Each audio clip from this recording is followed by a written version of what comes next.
Excelente, Ezequiel. ¿Listo, verdad? Pues ya estamos en eso. Listo. Estamos en eso Ya me sale ahora. que ya está en YouTube, ¿verdad? Sí, Ajá. muy bien. Perfecto. Bueno, pues muy buenos días a todos. Muchas gracias por estar aquí. Hoy estamos en el inicio de la mesa 3 del quinto coloquio de estudiantes de posgrado. Entonces, sean todos bienvenidos. La mesa 3 es relativa a los temas clave en economía. Entonces, pues vamos a empezar por la primera ponencia, que se llama El análisis económico de las franquicias en México del 2007 al 2017. Por ahí yo estoy viendo, Claudia, ¿estás por ahí? Presentas nada más tú, ¿verdad? Albani no está. Sí, nada más yo. Excelente. Ok, Claudia, pues bienvenida, muy buenos días y dispones de 15 minutos para tu ponencia. Gracias. Buenos días, muchas gracias. Voy a compartir la pantalla. Ahí se ve, ¿verdad? Ahí se ve. Si quieres darle la de Ok, proyección. perfecto. Parece ser que ahí está completa.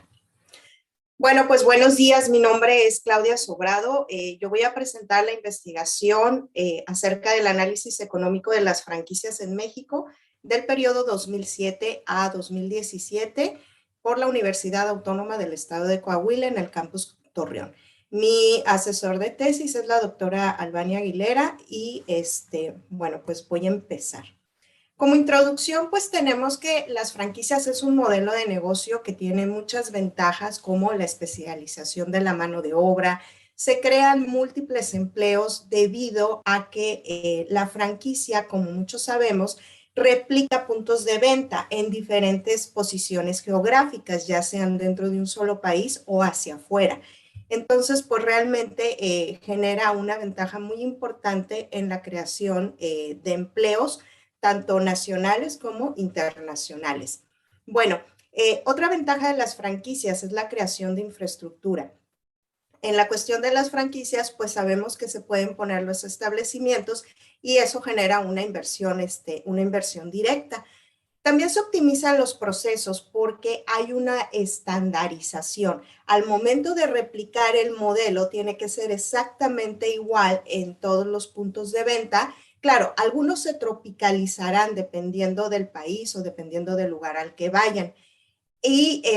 Pero el proceso sigue siendo exactamente el mismo. Entonces eso genera una estandarización y al estandarizarse pues se evitan muchos errores, se evita desperdicios, se optimiza la producción del servicio del producto que se ofrezca. Y la principal ventaja que tiene la franquicia pues es el know-how. El know-how lo conocemos como todo el proceso de producción de ese producto o servicio, es decir, si es una franquicia gastronómica, pues todas las recetas, cómo se hacen, tiempos, etcétera, eso está dentro del know-how. Entonces, esa es una de las principales ventajas que tiene este modelo de negocio. Bueno, la problemática estudiada es que se encuentra un vacío de evidencia que determine si comprar una franquicia en México realmente determina un crecimiento económico para el país. Entonces, hay muchos estudios sobre franquicias, pero casi todos son descriptivos de cómo son las franquicias, cuáles son los tipos de franquicias que existen, los giros, pero solamente describen el modelo de negocio, pero dentro de lo que se ha analizado, pues no se ha encontrado en qué medida impacta ese modelo de negocio en el crecimiento económico.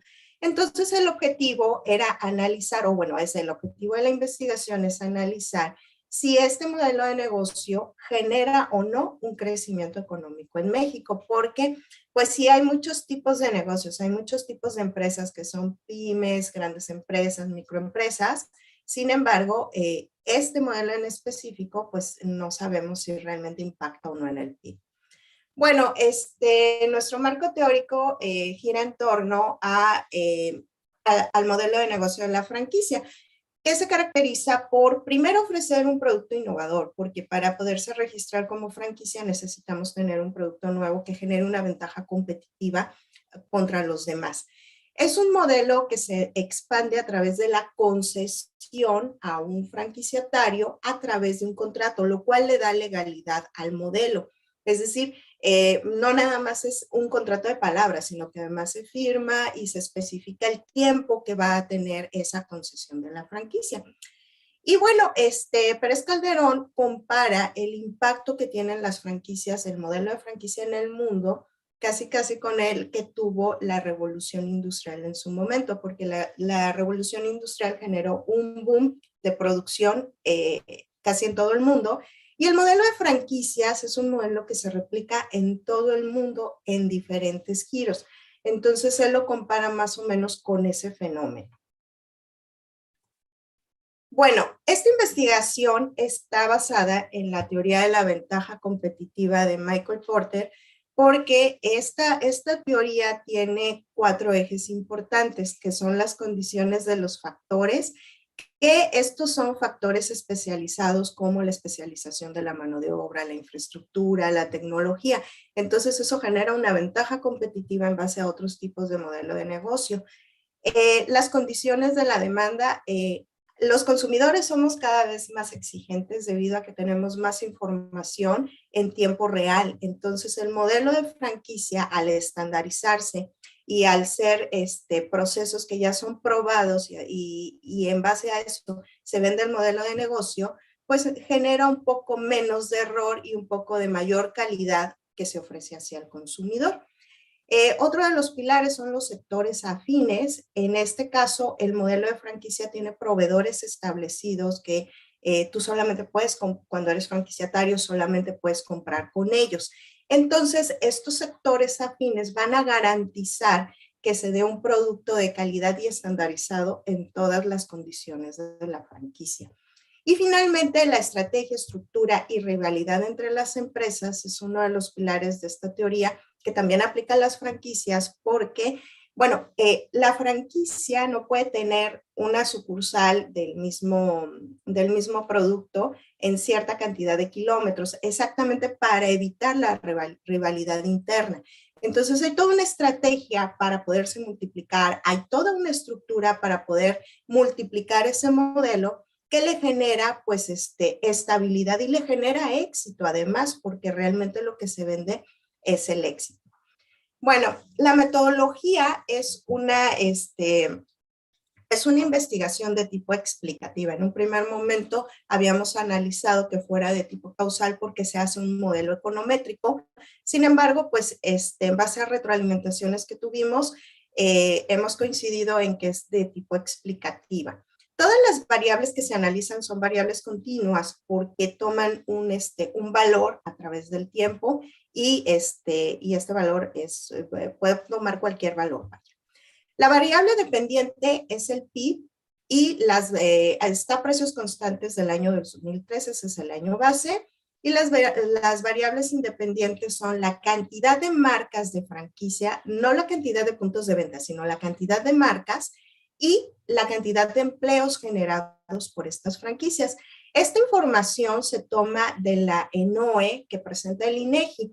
Entonces, estos son datos oficiales. Aquí quiero hacer mención que la Asociación Mexicana de Franquicias y otros organismos publican información sobre las franquicias, pero no podemos saber si realmente son oficiales. O sea, por ejemplo, Entrepreneur publica las 1,500 franquicias. Bueno, empezaron como con 500, ¿no? O 250, ya no me acuerdo, hace mucho tiempo, y ahora son 1,500.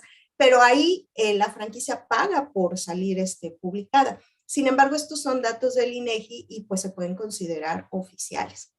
Bueno, nuestro modelo, como les decía, son 2 variables independientes. La variable dependiente es el PIB para saber cómo impactan estas 2 variables. El modelo queda con beta 0, que es el intercepto, donde inicia nuestra línea de regresión lineal. Es una regresión lineal múltiple y el método es el método de mínimos cuadrados ordinarios. Y aquí el coeficiente de la variable marcas nos va a indicar el número de franquicias que hay. Y el coeficiente de la variable empleos nos va a indicar solamente los empleos generados por este modelo de negocio. Toda esta información se toma del cuestionario ampliado que se aplica en la ENOE. No es un dato que el INEGI ponga así inmediatamente, sino que se tiene que buscar a través de los microdatos y a través de las preguntas que se le hace a la muestra que toma el INEGI. Entonces, sí, no es un dato que esté ahí. El INEGI no ha publicado nada con respecto al modelo de negocio de franquicia, solamente en el Censo Económico del 2018 ya se hace un apartado específico, pero no genera estos datos así. Y ese censo, cabe mencionar, que se hace cada 5 años. Entonces, el siguiente dato que podamos tener va a ser en el 2023 y se publicará en el 2024. Entonces, por eso, pues, no se puede tomar ese dato. Bueno, los resultados de nuestra regresión lineal, el estadístico F es el que nos va a dar la significancia del modelo. El criterio es que sea menor a 0.05, el estadístico F nos salió 0.0001, entonces sí está dentro del criterio. La R cuadrada, que es la que nos dice si las variables se ajustan al modelo, nos salió en 0.90. El criterio es que sea igual o mayor a 0.98. Es un poco alta, sin embargo, esto se explica porque son poquitas observaciones. El periodo de estudio son 11 años nada más. La R cuadrada ajustada está en el 0.88, o sea, un 88, se explica el modelo en un 88%. Ahora, los valores estadísticos de la variable marcas está en 0.015 y el criterio es que sea menor a 0.05, por lo tanto también queda dentro del criterio y se puede decir que la variable es significativa. El de la variable empleos es 0.048, igual está dentro, por poquitito, pero dentro, entonces también es una variable significativa. Y los coeficientes nos van a decir ahora sí en qué medida impactan. Entonces, el coeficiente marcas nos salió en 4,777 y el de empleos en 217. Estos son pesos. Y ahorita, más adelante, lo voy a explicar un poquito más. Bueno, ¿qué significan estos resultados? Estos resultados significan que por cada marca de franquicia creada, o sea, no cada punto de venta, sino cada marca, el PIB aumenta en 4,773 pesos. Cabe mencionar que a la fecha hay alrededor de unas 1,200, 1,500 marcas de franquicias que tiene registrada la Asociación Mexicana de Franquicias. Ahora, no todas las franquicias están ahí porque esa es una organización en la que se paga por pertenecer. Entonces, hay miles de franquicias afuera que no están ahí, pero no es que sean ilegales, es que simplemente no quieren pertenecer a esa asociación. Entonces, el impacto sí es alto, ¿no?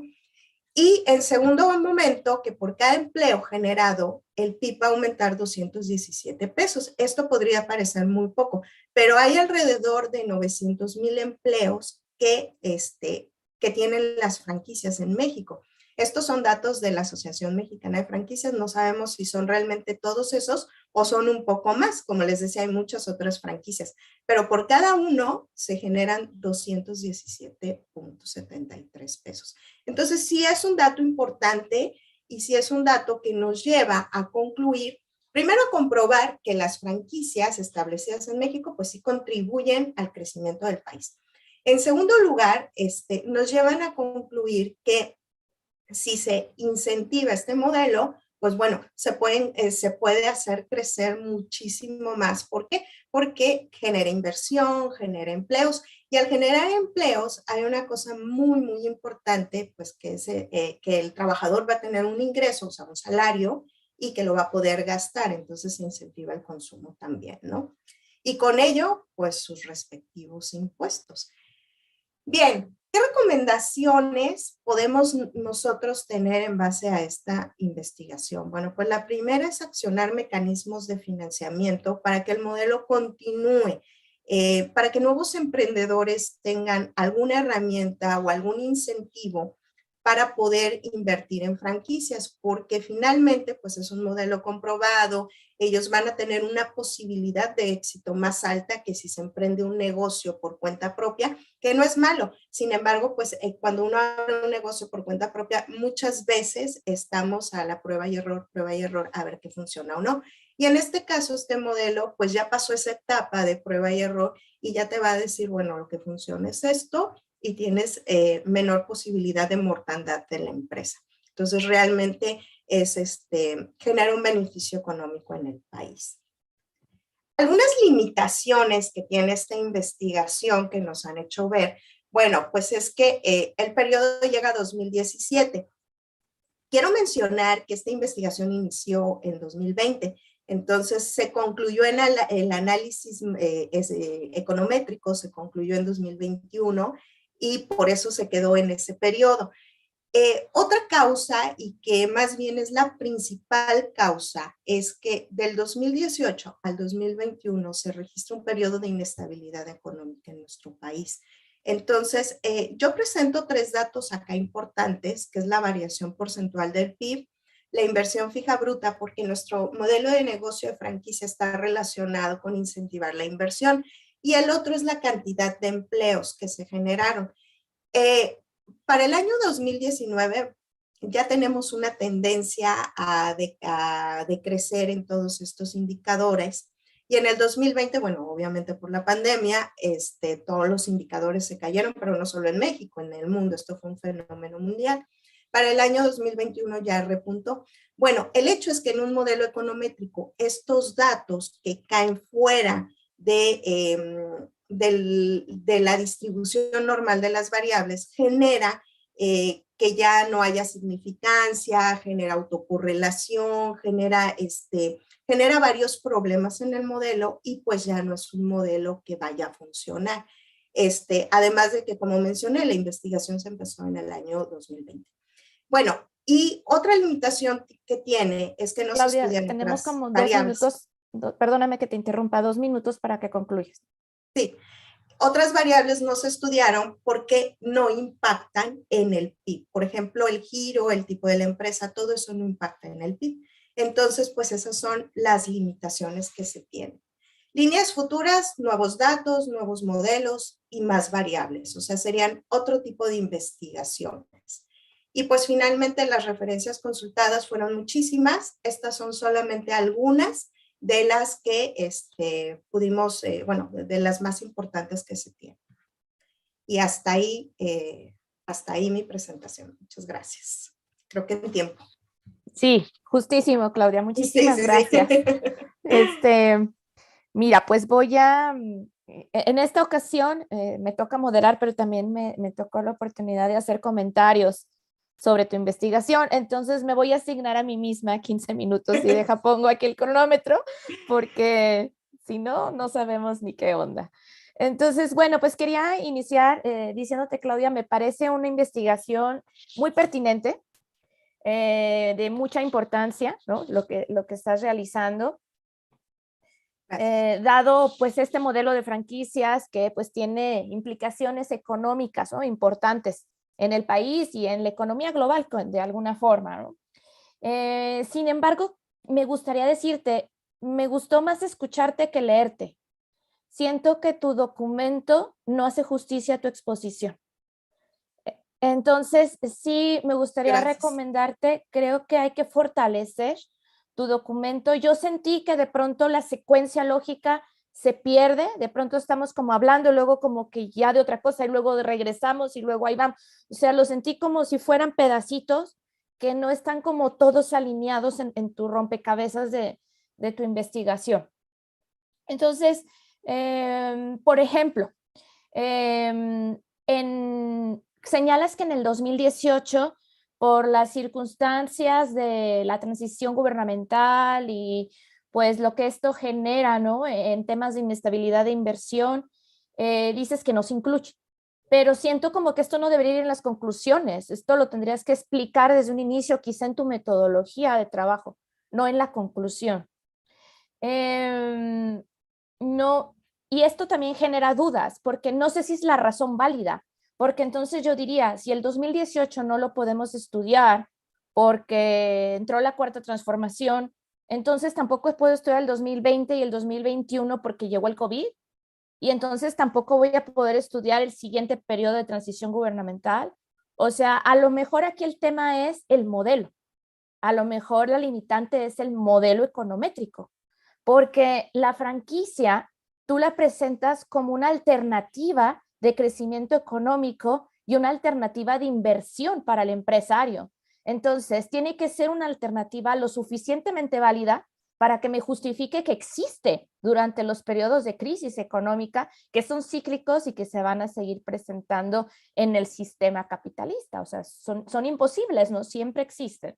Entonces, no sé si a lo mejor esto me lleva a que no veo una justificación de por qué el periodo 2007 al 2017. Quizá esto se relacione y haya como que justificarlo desde el inicio y no precisamente decir que el 2018 no lo estudiamos porque entró la cuarta transformación, sino porque pues tenemos una limitante y tenemos que estudiar datos quizá más constantes, ¿no? Entonces, no sé, y a lo mejor tengamos que hacer otro tipo de planeación o de modelo estadístico para estudiar los años que siguen. Ahora, también podemos tener el problema del acceso a datos, ¿no? Que es también una limitante que tenemos en el país. De pronto quisiéramos estudiar muchas cosas y no están todos los datos, o algunos años hay, algunos años no. Entonces, quizá todo eso sea necesario presentarlo dentro de tu metodología y no en la conclusión, y sí de esta manera como justificar por qué estamos en el 2007 al 2017, porque ahorita ya estamos en el 2022. Entonces nos interesa la pertinencia más actual, ¿no? Otra cosa muy importante, mencionas que Michael Porter en su diamante, el diamante que presenta a él, es en lo que basas, digamos, como parte del marco teórico de la investigación. Se menciona, pero después se deja y ya no regresas a él. Las conclusiones no regresan a Michael Porter, no me dicen por qué esta situación de los factores está incidiendo o no incidiendo dentro de todo este ecosistema de franquicias que tenemos en el país. Otra cosa importante, dentro de tu modelo tomas el número de marcas, ¿no? Y decimos que existe un cierto número de marcas. Sin embargo, yo no estoy muy segura, y esto también igual también tiene que ver con el tema de la existencia de la información. O sea, no sé si el decir que existen 10 franquicias, 100 marcas de franquicias o 1000 marcas de franquicias es realmente pertinente. ¿Por qué? Porque puede haber una marca que presente una marca con 100 establecimientos, una marca con 1000 establecimientos, o una marca que vende jícamas, ¿no? Como las hay en las plazas comerciales y que tiene un establecimiento o dos a nivel nacional. Entonces, no sé si realmente la variable marcas sea la variable representativa para tu modelo, ¿me explico? Porque no es la bona con la cantidad de establecimientos en franquicia que realmente hay. O sea, no sé si tengamos que irnos más a cuántos establecimientos como franquicia hay, o un modelo que me permita eslabonar marca con establecimientos. No sé, siento que por ahí no alcanzo a saber si realmente la variable marcas es la más pertinente para la investigación, o a lo mejor es la que tenemos disponibles, ¿no? Un tema también muy importante, y a lo mejor, bueno, aquí la investigación es cuantitativa, ¿no? Entonces, tú señalas como siguientes etapas de la investigación que parecen muy importantes, y a lo mejor aquí haya que adicionar, o yo me permitiría decirte, adicionar aspectos que también sean cualitativos, ¿no? Por ejemplo, mencionas textualmente, lo voy a mencionar, al incrementarse los empleos, aumenta la cantidad de personas que reciben un salario, el cual gastarán en bienes y servicios, que fue lo que mencioné ahorita al concluir. Así se genera un crecimiento en el consumo, que es un componente del PIB. Sin embargo, aquí la pregunta, y ya por eso te digo, es en términos cualitativos. ¿Cuál tipo de empleos están generando las franquicias? ¿Realmente estamos incidiendo en el crecimiento económico, en la creación de estos tipos de empleos? Es decir, estos puestos que generan las franquicias son administrativos, son gerenciales, o son en su mayoría mandos operativos, ¿no? Si me voy a una franquicia como un Subway, ¿qué es lo que veo? Generalmente es operativo. Entonces puedo hablar quizá, y digo quizá porque no lo sé, que sí estamos creando empleos, pero a lo mejor son empleos que quedan aún dentro de un sistema más precario de empleos. Lo que sí siento que queda, digamos, dado por el tema de la franquicia, es que este empleo deberá ser formal. ¿no? Y tenemos un problema muy grave en México con la informalidad. Entonces, el sistema de franquicias a lo mejor me presenta empleos un poco precarios, pero que son formales. Entonces, habría que ver por ahí cómo está. Mismo caso para el tema de los insumos, ¿no? También por ahí menciona el documento de que los insumos se adquieren de manera centralizada, que esto apoya obviamente a que los insumos se compren a precios más bajos y a la competitividad. Pero también aquí hay que la cabida al cuestionamiento. Estos insumos son importados, estos insumos son nacionales, estos insumos están fomentando la economía nacional o solo estamos trayendo del extranjero insumos. Y hablo sobre todo del tema de franquicias extranjeras, ¿no? Que tienen una popularidad muy grande en la economía mexicana, ¿no? Entonces, hay un aspecto que se deja por ahí de lado, quizá es porque no es pertinente en la investigación, quizá hubiera que acotarlo, pero no se habla del tema del pago de regalías, ¿no? Entonces, sí, las franquicias me dan un sistema de negocios, pero hay un pago de regalías, ¿no? Entonces, por ejemplo, sería muy interesante saber qué sucedió con el pago de regalías en esta crisis de COVID. ¿Pudieron las franquicias o quienes tienen una franquicia poder salir adelante con este tema, ¿no? O sea, porque la franquicia pues me genera como un pago de renta, ¿no? Que tengo que estar realizando, sea un pago grande, sea un pago chico, dependiendo del tipo de franquicia que tengo. Pero insisto, quizá no es, digamos, el marco de tu investigación, ¿no? Yo solo lo comento como parte de lo que pudiera ser interesante, ¿no? Entonces, pues básicamente esos serían mis comentarios. Creo que son en el sentido de tratar de como de aportar más fortalecimiento y también como dar, si me lo permites, algún tipo de luz hacia lo que podría ser como tus segundas etapas de investigación, ¿no?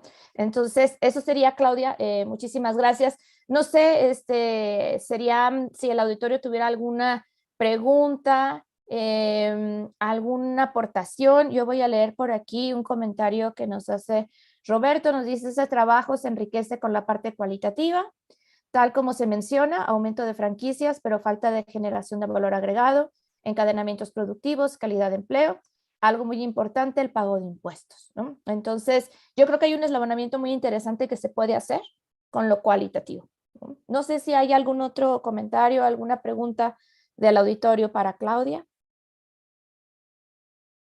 Ok. Bueno, parece, Claudia, que esos serían los comentarios. Entonces, pues tienes por ahí unos minutos. Pues en realidad tienes 10, no sé si necesites. No, tienes 5 minutos, ¿no? 5 minutos para tus comentarios Ok, finales. bueno, muchas gracias. Sí, se tomarían en cuenta, pienso que para futuras líneas de investigación. Este, no es nada, no tiene nada que ver con el tema político los demás años. De hecho, el 2017, digo, el 2000, la investigación inicia en 2007 y tenemos una crisis fuertísima que fue la del 2009, que impactó tremendo a la generación de empresas y todo eso. Sin embargo, el modelo funciona con ese tipo de crisis. Yo lo que argumento es que pues este estudio se inició en 2020, entonces incorporar esos 3 años todavía no da tiempo a que el modelo tome nuevamente una distribución normal en las variables. Entonces, eso es lo que pasa con los datos. No es que no vaya a funcionar porque siguen existiendo franquicias, ¿no? Sin embargo, pues ya ahorita es muy corto estudiarlo. Por ejemplo, del 2009 al 2011, pues sí, ya se ve otra vez la distribución normal porque vuelven a salir las inversiones. Es lo mismo que va a pasar ahorita. Para 2022, 2023, que vamos saliendo ya de la crisis, se va a volver a normalizar la información. Lo segundo es, como usted dice, no hay información así que nos diga cuánto pagan de impuestos las franquicias, porque no nos los brindan. Tampoco nos brindan esa información si todo es importado. Claro que no todo es importado. Aunque la franquicia sea de origen extranjero, muchas cosas se compran acá por la simple cadena de producción o de valor que se tiene. Por ejemplo, la de las hamburguesas, pues obviamente toda la parte de las verduras y todo eso pues son nacionales, incluso el pan, se compra una empresa nacional y así. Obviamente hay cosas que vienen de fuera, pero generalmente son en base a infraestructura. Pero ahora, eso ya no se puede incorporar al modelo porque no contribuye al PIB. Esta investigación es cuánto contribuye al PIB. Si hay importaciones y exportaciones, sí, sin embargo, no tenemos esa información por tipo de modelo. Entonces, como usted dice, no está la disponibilidad de la información y eso genera pues una limitante. Con respecto al trabajo precario, bueno, lamentablemente sí tenemos salarios muy bajos, sin embargo, en todas las empresas, de todo tipo de empresas, los puestos administrativos son pocos y los puestos operativos son los de mayor cantidad. Sí hay una gran cantidad operativa, pero también los administradores son mexicanos y también los que están dirigiendo los establecimientos pues son acá. Tampoco no nos da el INEGI, no nos da cuánto gana la persona, nos da por rangos de 1 a 3 salarios, de 3 a 5 y así va subiendo. Sin embargo, hay muy poca información oficial al respecto. Tendríamos que hacer otro tipo de investigación diferente. Ahora, con respecto a la parte cualitativa, sí, evidentemente va a enriquecer mucho el modelo porque se podría incorporar, a mí me ha llamado mucho la atención incorporar si son hombres o son mujeres, ¿no? Porque a mí me interesa ese tema. ¿Quiénes están más empleados en las franquicias? ¿Hombres, mujeres? O si son mamás, bueno, en mi caso que soy mamá, ¿no? Eso a mí me interesa mucho. Sin embargo, no es algo que impacte al PIB. Entonces, ahí está muy limitada la investigación. Pienso que para futuras líneas de investigación, pues sí plantear otro tipo de modelo con otro tipo de datos, porque esta es una regresión lineal múltiple, es un tipo de modelo nada más. Pero para otro tipo de investigación se pueden hacer con datos de panel, donde ya se pueden ver más variables de diferente corte y de diferente tiempo. Entonces ya sería otro tipo de investigación que sí me interesa hacer, por supuesto, porque el tema de la franquicia va a continuar. O sea, va a continuar durante mucho tiempo y aparte es un tema, como usted dice, genera un trabajo formal, lo cual es muy bueno porque en cualquier momento un trabajo formal genera impuestos y los impuestos son recaudación que después se convierten en gasto público y eso nos llega a todos, ¿no? Poblaciones vulnerables, a todo tipo de personas en el país y eso es muy bueno. Entonces, sí sería ya líneas futuras de investigación. Perfecto, Entonces, Claudia. pues estaría muy interesante verlo, ¿no? Muchísimas gracias. Pues sería nada más, voy a dar lectura a un comentario aquí y pasamos a la siguiente ponencia. Muchas gracias. Mira, nos dice Iván, esto lo pusieron en la transmisión de YouTube, dice excelente presentación del tema. Mi comentario es sobre las variables, método para determinar correlación de franquicias y empleos generados, cuidar dicho aspecto. Y muchas gracias. Entonces, Muchas Claudia, pues gracias. muchísimas gracias. Entonces, pues vamos a pasar a la siguiente exposición. No sé si por ahí ya está aquí mi compañero Luis Valdés. Luis, buenos días, ¿cómo estás? Un gusto saludarte. Buenos días. Pues vamos a dar inicio con tu ponencia, la cual se denomina la pandemia de COVID-19 y las políticas de recuperación económica en la República Popular China. Adelante, dispones de 15 minutos que te voy a estar cronometrando. Ok, muchas gracias, Carmen. A ver, se supone que ya estoy compartiendo pantalla, ¿cierto? Sí, si quieres darle ahí en el de proyectar para que no se vea chiquito. Ándale ahí, Ok. hecho. Bueno, a ver. El texto que preparé para este coloquio es una revisión de las principales políticas económicas que ha impulsado el gobierno de la República Popular China en el marco de la pandemia del COVID, particularmente todo lo que tiene, digamos, como periodo el estallido de la pandemia, por decirlo así, en enero de 2020, cuando se declara oficialmente que hay una pandemia de una nueva enfermedad y diciembre de ese mismo año. Entonces es como el lapso de la presentación que tengo aquí con ustedes. Bueno, a ver, ah, China presenta una serie de características que me parece que lo hacen muy interesante para analizar cómo es que el gobierno ha enfrentado este problema que, en términos generales, ha sido un desafío para la mayor parte de los gobiernos, ¿no? Entonces, las particularidades tienen que ver con el grado de centralización de coordinación y hasta cierto punto también la severidad en las medidas de contención sanitaria, en las medidas de coordinación de las principales instituciones financieras del país y en general como lo que en determinado momento pareció, y esto lo presenté al final del texto, como una posible crisis política o lo que se avisoraba como una posible crisis política, desde mi punto de vista, lo que ha conseguido es, por una parte, fortalecer la posición de la cúpula del Partido Comunista Chino y por otro lado, ha profundizado algunas de las debilidades que la economía china ha mostrado durante la última década y que podrían en un mediano plazo interrumpir su transición hacia una economía de ingresos medios, impulsada por el consumo, eh, y con una, digamos, profundización de las reformas de mercado. Entonces, fíjense ustedes que en enero de 2020 es cuando se declara oficialmente por la Organización Mundial de la Salud que hay una pandemia. El epicentro, recordarán ustedes, fue en la ciudad de Wuhan, en la provincia de Hubei, que es en el centro del país.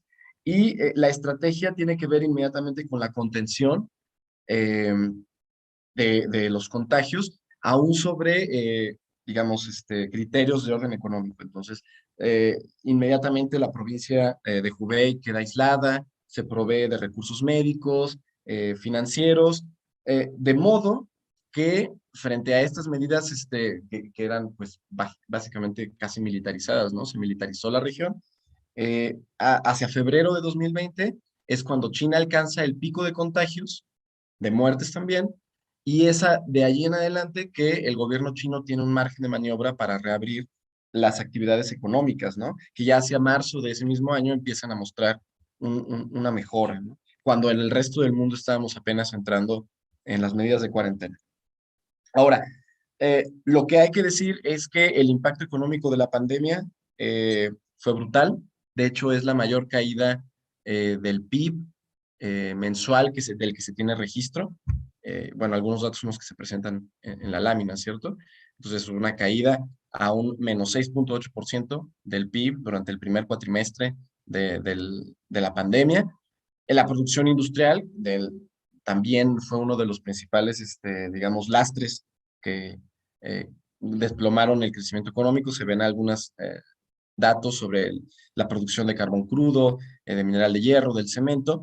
Y lo más importante me parece a mí, porque es, digamos, la base de la legitimidad política del régimen, es que la tasa de desempleo tuvo un bajón histórico del 6,2% de desempleo y que hay algunos investigadores que plantean que pudo haber sido muchísimo mayor, incluso hay quien plantea una tasa cerca del 20% de desempleo, si se consideran los trabajadores rurales que en estos flujos migratorios de la ciudad al campo no son registrados en el momento en que se toman las medidas de aislamiento, ¿no? Como desempleados. Bien, ahora, como les comentaba, los chinos tienen la oportunidad, gracias a las medidas de contención sanitaria, de reactivar su economía muy rápido. Entonces, ya en abril de 2020 podemos encontrar una recuperación en la industria. Por ejemplo, el valor agregado aumentó en un 3,9%, y aunque el sector privado incrementó su producción en un 7%, se observa también que no, o sea, la flexibilidad con la que reaccionaron a la apertura las empresas estatales eh, fue muchísimo menor, y eso tiene que ver también con que el 60% de las empresas estatales están bajo el control de los gobiernos provinciales. Entonces se observa cómo ahí en esos espacios, digamos, en los que hay una mayor descentralización política, la flexibilidad frente, tanto en medidas sanitarias como en económicas, fue menor ante la pandemia. Eh, la recuperación a finales de 2020 es muy tangible. Hay un crecimiento en el último cuatrimestre del 6,5%, lo cual arroja una tasa anual de crecimiento del 2,3%. Cuestión que hay que mencionar, China es uno de los pocos países en el mundo que presentó una tasa de crecimiento positiva en un momento en el que la mayor parte de la economía mundial entró en una dinámica recesiva. Ahora, las autoridades económicas chinas se enfrentan el problema desde dos, digamos, frentes. Uno es la política monetaria, otros son los estímulos fiscales. ¿De acuerdo? Entonces, tanto la política económica como, monetaria como fiscal, tiene una preocupación importante y es, ¿cómo vamos a sostener la liquidez del sistema financiero para evitar un crack?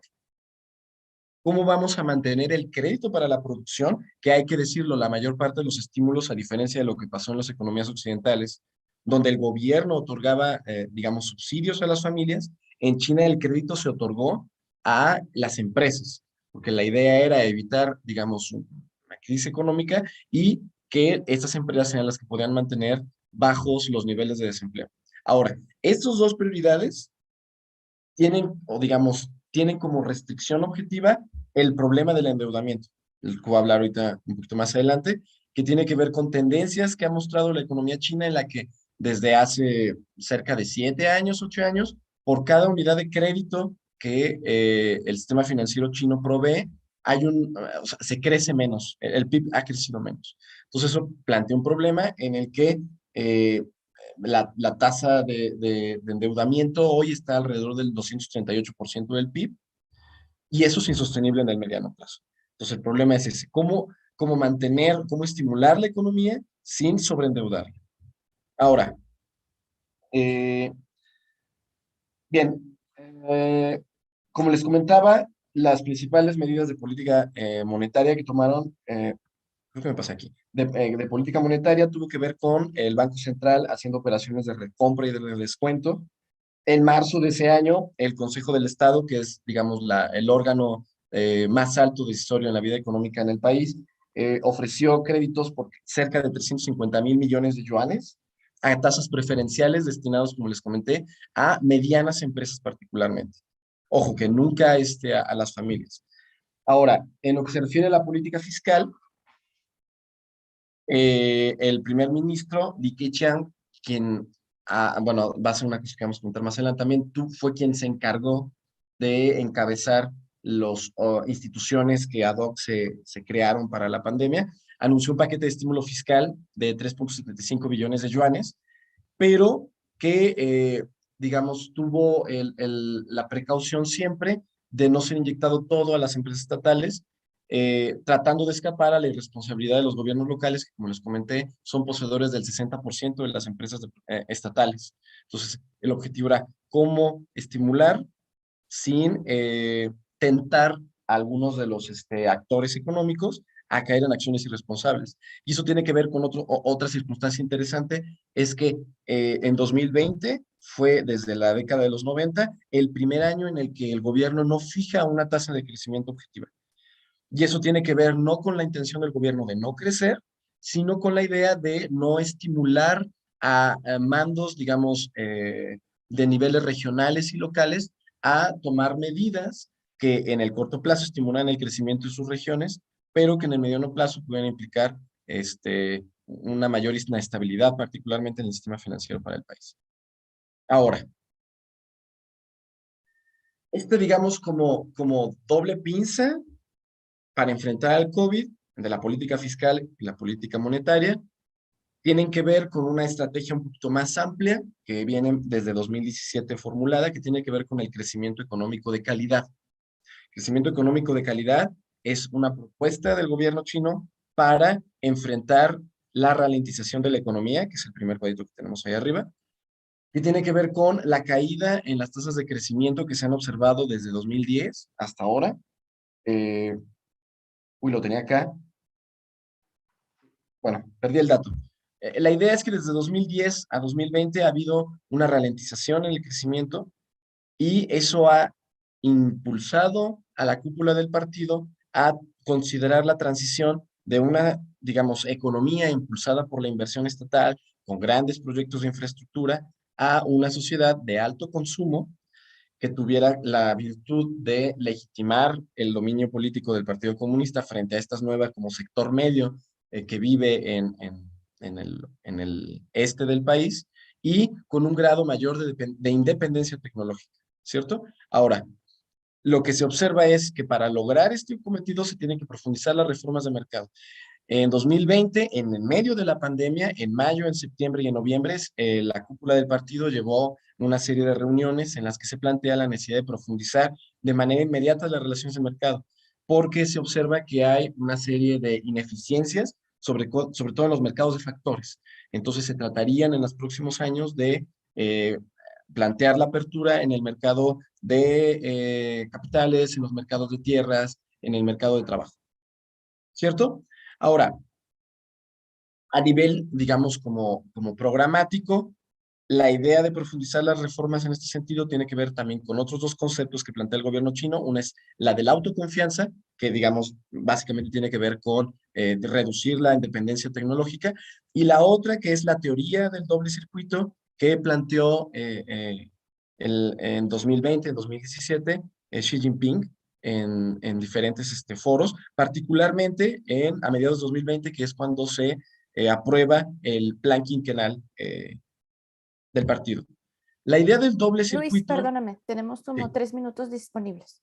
sí, termino. La idea del doble circuito, que es con la que termino, tiene que ver con un circuito interno, que es fortalecer la demanda interna, disminuir la dependencia tecnológica, el circuito externo, que tiene que ver con la cuestión geopolítica de su divisa y cómo articularse más a los mercados internacionales sin disminuir digamos, su dependencia. Bien, para rematar, ¿cuáles son las consecuencias? A nivel político, que es la primera que voy a tocar, pues en la lámina, a la izquierda ustedes tienen al primer ministro, Li Keqiang, a la derecha está el presidente, Xi Jinping. Parece ser que la crisis del COVID ha, digamos, recrudecido las tensiones que hay dentro del partido, entre las dos facciones, que son las que encabezan las dos personas que ven en la pantalla, y tiene que ver con la idea de que otra vez, a diferencia de lo que pasaba desde 2015, los tecnócratas, funcionarios expertos, otra vez están introduciéndose en la cúpula del partido. Durante el gobierno de Xi Jinping había sido gente sobre todo afiliada al Partido Comunista, egresada de institutos de ciencias sociales. El segundo problema tiene que ver con que los avances que ha habido desde 2017 para disminuir el endeudamiento se han revertido. Entonces, lo que ahora observamos es una economía sobreendeudada que se acerca peligrosamente a escenarios de inestabilidad financiera, pero que hasta cierto punto, de aquí a unos 2, 3 años, no se puede, digamos, evitar en la medida en la que ellos tratan de estimular su economía en un contexto de incertidumbre a nivel mundial. Y finalmente, y es la cosa que me parece interesante aquí, es que todos estos desafíos a nivel económico y político tienen como contexto que en 2035 Xi Jinping ha declarado que van a alcanzar el objetivo de llegar a un nivel de economía de consumo medio que había sido en los 80 planteado por el gobierno de Deng, 15 años antes de la meta objetivo que se había planteado en los 80. Entonces, estos son desafíos muy ambiciosos, pero enfrentan esta serie de restricciones objetivas y de vulnerabilidades políticas que pondrían en duda el proyecto de Xi. Creo que eso es todo. Gracias, Carmen. Excelente, Luis, muchísimas gracias. Por ahí vamos a escuchar los comentarios de Aderac Quintana. Aderac, ¿estás por ahí? Sí, sí me escuchan, ¿va? Sí, perfecto. Ok, buenos días a todos y todas y gracias por la invitación. Ok, bueno, siempre hacer comentarios es un poco, bueno, puede resultar limitado y ¿en qué sentido? Bueno, entiendo que es parte de un proyecto de, de doctorado y que obviamente es resultado lo que nos estás presentando de un avance, ¿no? Entonces, pues bueno, siempre los comentarios pues, lo que buscan es precisamente enriquecer y que en el mediano plazo mejore el trabajo. Bueno, yo de entrada podría decirle a Luis que sí es cierto que el objeto de estudio es interesante y que podría parecer pertinente, que también lo es, pero me parece que falta un poco delimitarlo mejor. ¿En qué sentido, no? Ya que, bueno, estás tratando un tema que obviamente es muy coyuntural y que resulta, pues, que al tratar a veces temas coyunturales el análisis se puede ir complicando porque va cambiando, ¿no? El contexto, ¿no? O sea, si vemos la crisis el año pasado, hace 2, es muy distinto a la dinámica que tenemos ahora, ¿no? Entonces, y obviamente estás retomando, analizando la implementación de políticas o de la política económica contingente, ¿no? O sea, a veces es una reacción del gobierno para que no se desplome, ¿no? Obviamente todo el sistema. En ese momento podríamos decir, bueno, es acertado o no lo es. Sin embargo, pues bueno, el tiempo, ¿no? Ver hacia atrás, pues nos va dando esa evidencia o esa información de si fue correcto o no fue incorrecto. A veces, pues bueno, podríamos decir fue correcto porque cayó, pero bueno, se redujo el nivel de crecimiento. Hubo una reducción en el ritmo de crecimiento, pero no fue negativo, ¿no? Como bien lo resaltas, fue de 2.3%. Sin embargo, pues bueno, creo que, ¿por qué menciono esto? Porque creo, me parece, ¿no? Pertinente, o tengo esa impresión de que has, de hecho, revisado una literatura oficial, por decirlo de alguna manera, y no puede haber un país más oficialista que China, ¿no? Entonces, donde de cierta manera el control de cierta información gubernamental, pues es algo pues muy serio, ¿no? Eh, entonces yo creo que para un poco ir ajustando precisamente ese objeto de estudio, habría que revisar esa literatura no oficial, ¿no?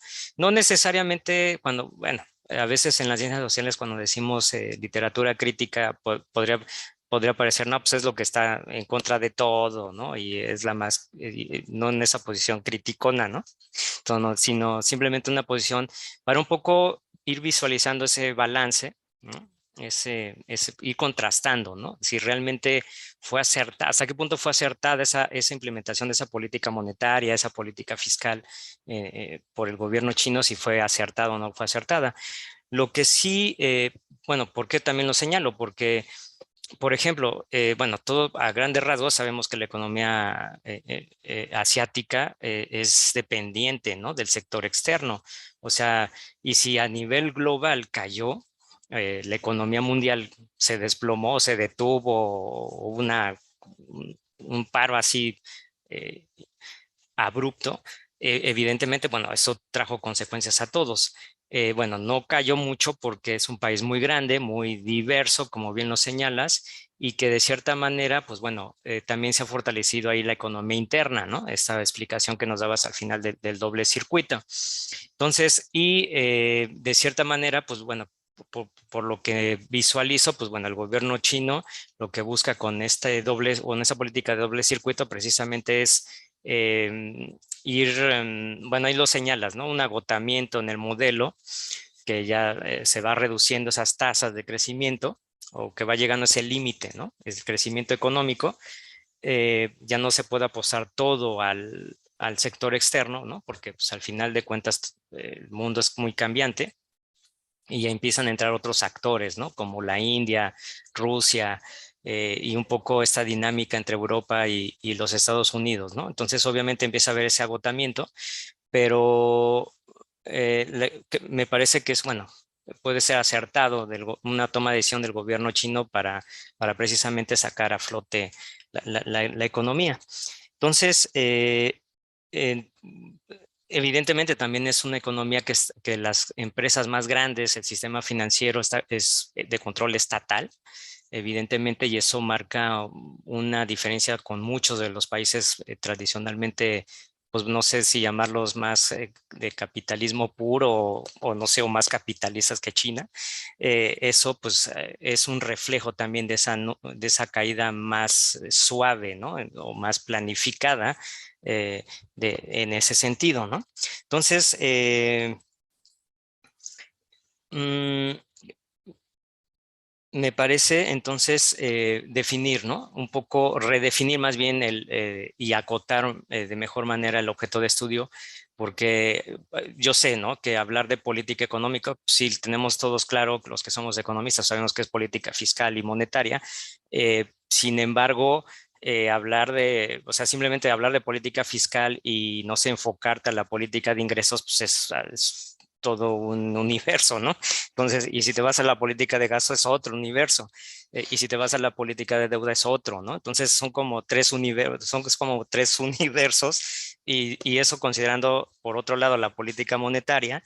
Entonces, yo entiendo ese nivel de complejidad. Sin embargo, creo que sí hay que acotarlo de mejor manera, no centrarse solamente en la literatura oficial, ¿no? Buscar un poco ese contraste, evidentemente. Y me llamó la atención, ¿no? Por ejemplo, en la política monetaria que señalas, que es esta idea, ¿no? Que siempre aparece en la literatura oficial, incluso mucho de los órganos financieros multilaterales, ¿no? De un sostenimiento de la deuda o sostener la economía sin sobreendeudarse, ¿no?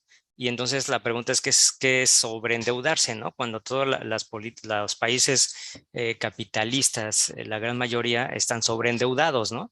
Y así funciona, ¿no? La dinámica de la deuda. Entonces, a lo mejor habría que a eso me refiero, ¿no? Que como te has enfocado a revisar esa literatura oficial, a veces faltaría esa contraparte, ¿no? O sea, o sea, qué sobreendeudado, ¿no? Cuando el sistema capitalista no funciona sin deuda, ¿no? Entonces, y entender precisamente el papel, ¿no? Que tiene el dinero en el crecimiento económico, tanto en la política fiscal, ¿no? Más allá de ingresos y gastos, la deuda, evidentemente, y que se diga pues, en la política monetaria, ¿no? Con simplemente los movimientos de las tasas de interés, las regulaciones financieras que existen, ¿no? Y esa integración, ¿no? Del sistema financiero chino al circuito internacional y su vinculación con el sistema productivo, principalmente pues, de empresas estatales, ¿no? Evidentemente, ¿no? Y esta cuestión, cómo va canalizando estos recursos ¿cómo se llama? Al sistema, bueno, al consumo, por ejemplo, ¿no? O sea, entonces, a grandes rasgos, pues bueno, me parece un buen avance. No sé en qué nivel de avance vayas, ¿no? Pero me parece aceptable. Sin embargo, mi recomendación sería ajustar eso para que, pues bueno, camine de mejor manera ese proyecto, ¿no? Entonces, pues bueno, espero mis comentarios sean de utilidad, evidentemente. Como te dije, a veces es difícil un comentario, ¿no? En 15 minutos, pues bueno, puede parecer difícil hacerlos, pero bueno, espero en ese sentido que hayan sido útiles. Gracias, Adrak. Voy a leer por aquí unos comentarios que vienen. Uno es de YouTube. Dice, felicitaciones por el gran dominio del tema. Punto de mejora, diseño de la presentación y datos fuera dichos en el discurso. Faltaron estadísticas de medición de políticas implementadas. Gracias. Y Roberto también nos pone aquí un comentario. Dice, porque la deuda externa de China es un problema si la profundidad es del 16% 2020, es decir, con relación al PIB. Mientras que en América Latina es del 50%, Europa y Asia es del 51%. ¿No? Entonces, Luis, andamos con un poquitito de tiempo, así que tienes 2 minutos para dar tus comentarios finales y pasamos a la que sigue. Sí, gracias. Bueno, a la pregunta del sobreendeudamiento, de cuál sería un criterio de sobreendeudamiento, estoy de acuerdo, habría que definir eso, por el comentario que se me hizo. Dos, en relación a América Latina, mi opinión, y en ese momento tal vez poco informada, es que también tiene que ver con que el financiamiento es una herramienta de control político del gobierno. Entonces, México no tiene problemas en presentar X nivel de endeudamiento si considera, por ejemplo, que las fuentes de financiamiento pueden provenir del exterior o de fondos institucionales que están en Estados Unidos, X. Me da la impresión de que el nivel de endeudamiento también tiene que ver con que el gobierno chino busca mantener cierta independencia en las fuentes de financiamiento y que las fuentes de financiamiento tienen que pasar bajo una serie de, digamos, instrumentos de regulación estatal que tienen como finalidad también que el Partido Comunista no pierde el control político sobre determinados sectores. Esa es mi impresión, que también tiene que ver con eso, o sea, como si hubiera una mayor limitación en cuanto a las fuentes de financiamiento. No van a correr a un fondo institucional en Wall Street para financiar determinado proyecto, ¿no? Sino como quieren que sea bajo sus normas, es como si hubiera restricciones. Esa es mi impresión. Y sí quisiera mencionar, solamente para rematar, que Este texto es más una especie como de enunciado de un proyecto que me gustaría llevar a cabo, pero en este sentido no es un avance de mi investigación, estoy haciendo sobre otra cosa, pero me gustaría, digamos, como desarrollar algo, algún texto, un artículo, un documento un poquito más desarrollado sobre qué es lo que hicieron. Y ciertamente me enfrenté ahorita como a la hora de hacer un panorama general, pues sobre qué hablar, ¿no? Si es como el universo de, y como que eso yo creo que sería como la observación que más, pues sí, tengo que hacer, ¿no? Para redactar algo un poquito con más, más forma. Y creo que nada más, Carmen. Gracias. Gracias por los comentarios. Gracias. Perfecto, Luis. Pues muchísimas gracias. Entonces, por ahí no sé si está ya José Manuel Luna. Sí, es que no te veía el nombre. Entonces, bueno, vamos a avanzar. Vamos a escuchar a José Manuel Luna Nemesio, que ya se encuentra por aquí, y él nos va a hablar sobre los corredores urbano-industriales como factor de conflicto hídrico en el estado de Morelos. Entonces, 15 minutos, José Manuel. Gracias. Muchas gracias, Carmen. Gracias a todas y a todos. La exposición que voy a presentarles el día de hoy forma parte del proyecto que estoy desarrollando bajo la tutoría del doctor Darcy Tetrault, como parte de mi segundo año de estancia postdoctoral en la Unidad Académica de Estudios de Desarrollo de la Universidad Autónoma de Zacatecas.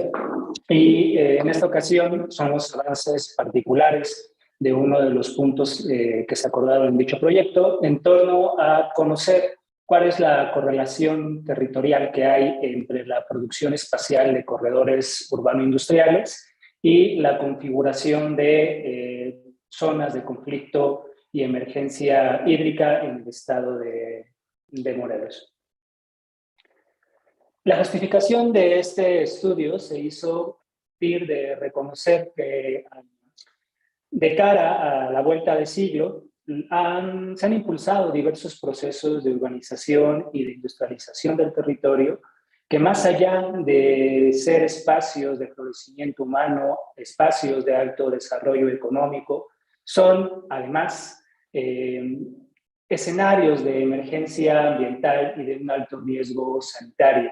En este sentido, se puede determinar que la construcción del espacio urbano en el capitalismo contemporáneo, sobre todo bajo la figura actual de la política de acumulación de capital y de dominio de clase de corte neoliberal, se caracteriza por ser unas dinámicas de producción del espacio basadas en un alto consumo de biomasa, de materiales, de agua y de energía. En este sentido, el tipo singular de ciudad que se construye y el tipo también de industria que se desarrolla dentro de estos espacios se distinguen por generar, por un lado, una sobreexplotación de los recursos naturales, pero también por generar una alta contaminación del aire, el agua y el suelo y el subsuelo, por la generación de residuos sólidos y por la excreta de agentes tóxicos a estos al ambiente, ¿no? Además de ser espacios de sobreexplotación de la fuerza de trabajo. En este sentido, la investigación tuvo como objetivo principal hacer un estudio territorial acerca de la producción de corredores industriales en el estado de Morelos como una causa en referencia a la presencia de conflictos socioambientales de corte hídrico, lo que se denominó los water conflicts, que surgen en el contexto general de una emergencia ambiental en aquellos municipios donde se encuentran los parques industriales instalados y proyectados para el estado de Morelos, así como en referencia a la construcción del espacio urbano y a la especulación que los capitales inmobiliarios han hecho a partir de la riqueza territorial demográfica del estado de Morelos.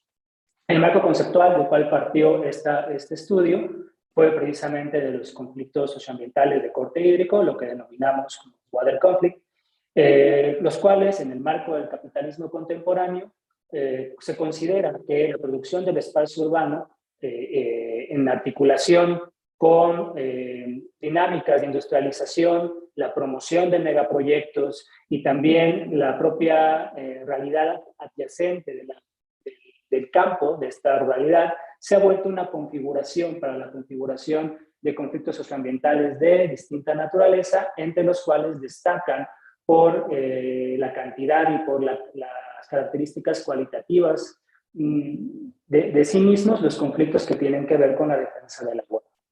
En este sentido, estos conflictos socioambientales de corte hídrico se caracterizaron por el despliegue territorial de una base social que lucha y resiste colectivamente en contra de tendencias destructivas a su hábitat, a su territorio, ¿no? A lo que se conoce como el metabolismo hídrico, que ha sido impactado a su vez por los propios procesos de urbanización y de industrialización de los territorios, ¿no? Por estas dinámicas de sobreexplotación y contaminación de los cuerpos superficiales y subterráneos de agua.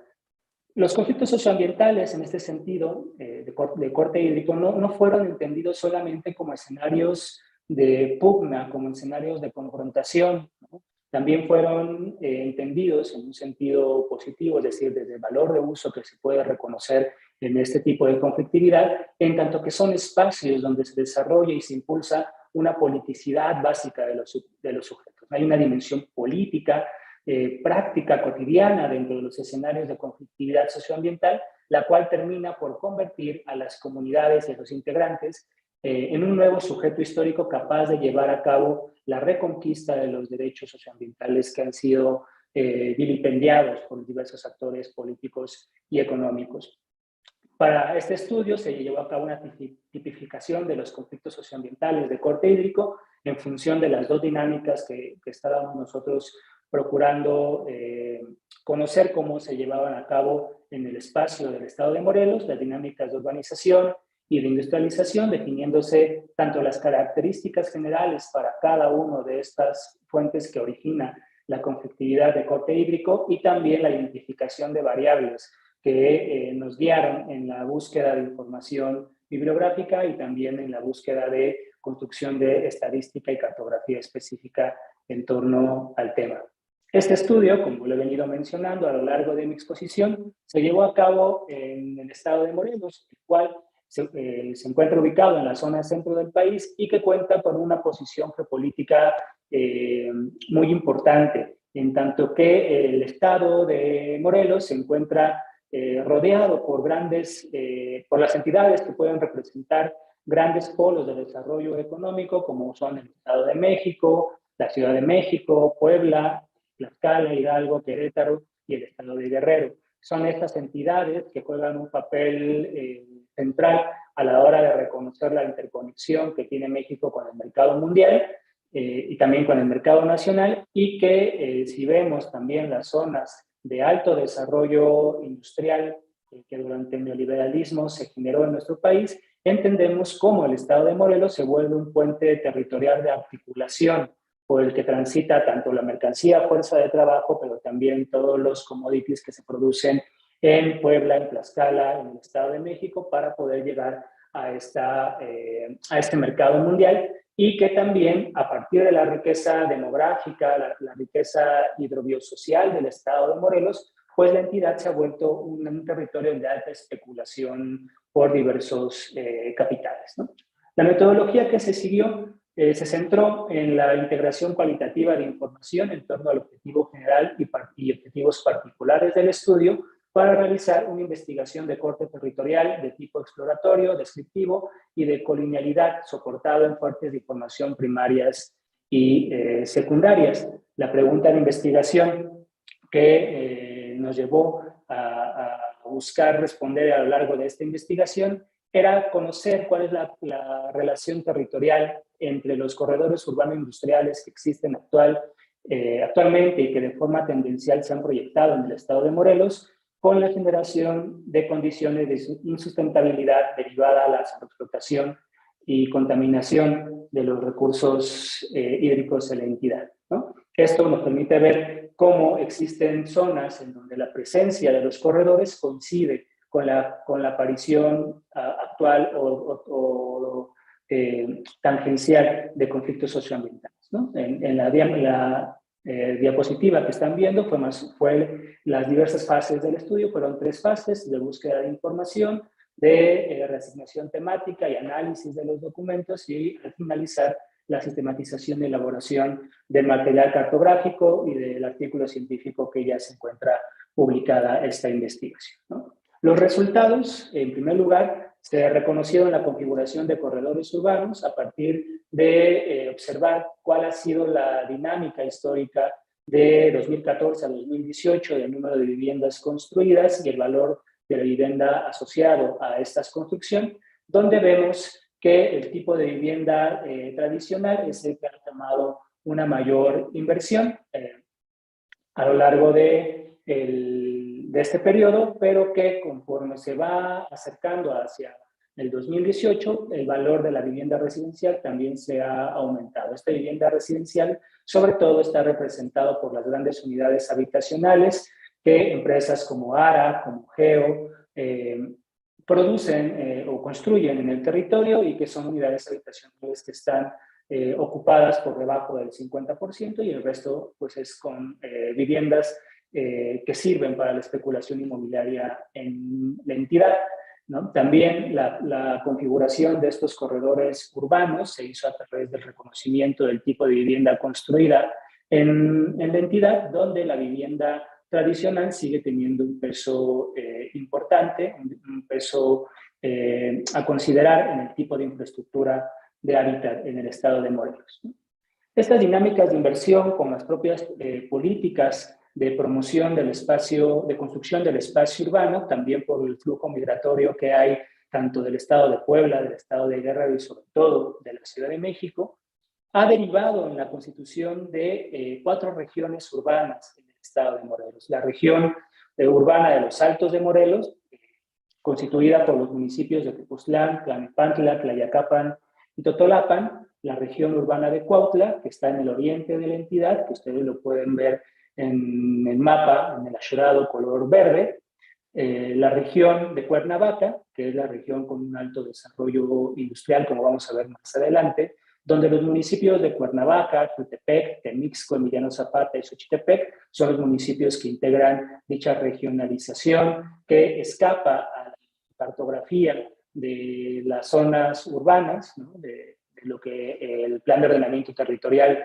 de la entidad define como las zonas urbanas, en que se articula con los caminos y puentes y con las pequeñas localidades periurbanas para fusionarse en una sola región, tanto en términos de lógica económica, demográfica y espacial, y la región urbana de Cojutla, hacia el sur de la entidad, donde municipios de Tlatizapán, Zacatepec, Cojutla y Puente de Ixtla vienen a articularse también en esta región, ¿no? Si nosotros reconocemos que la distancia entre cada una de estas regiones, el tránsito entre cada una de estas regiones, se reduce a 3 o 4 minutos en automóvil, ¿no? Que son, digamos, los espacios donde todavía no hay propiamente un espacio urbano construido por la propia estructura orográfica de la entidad.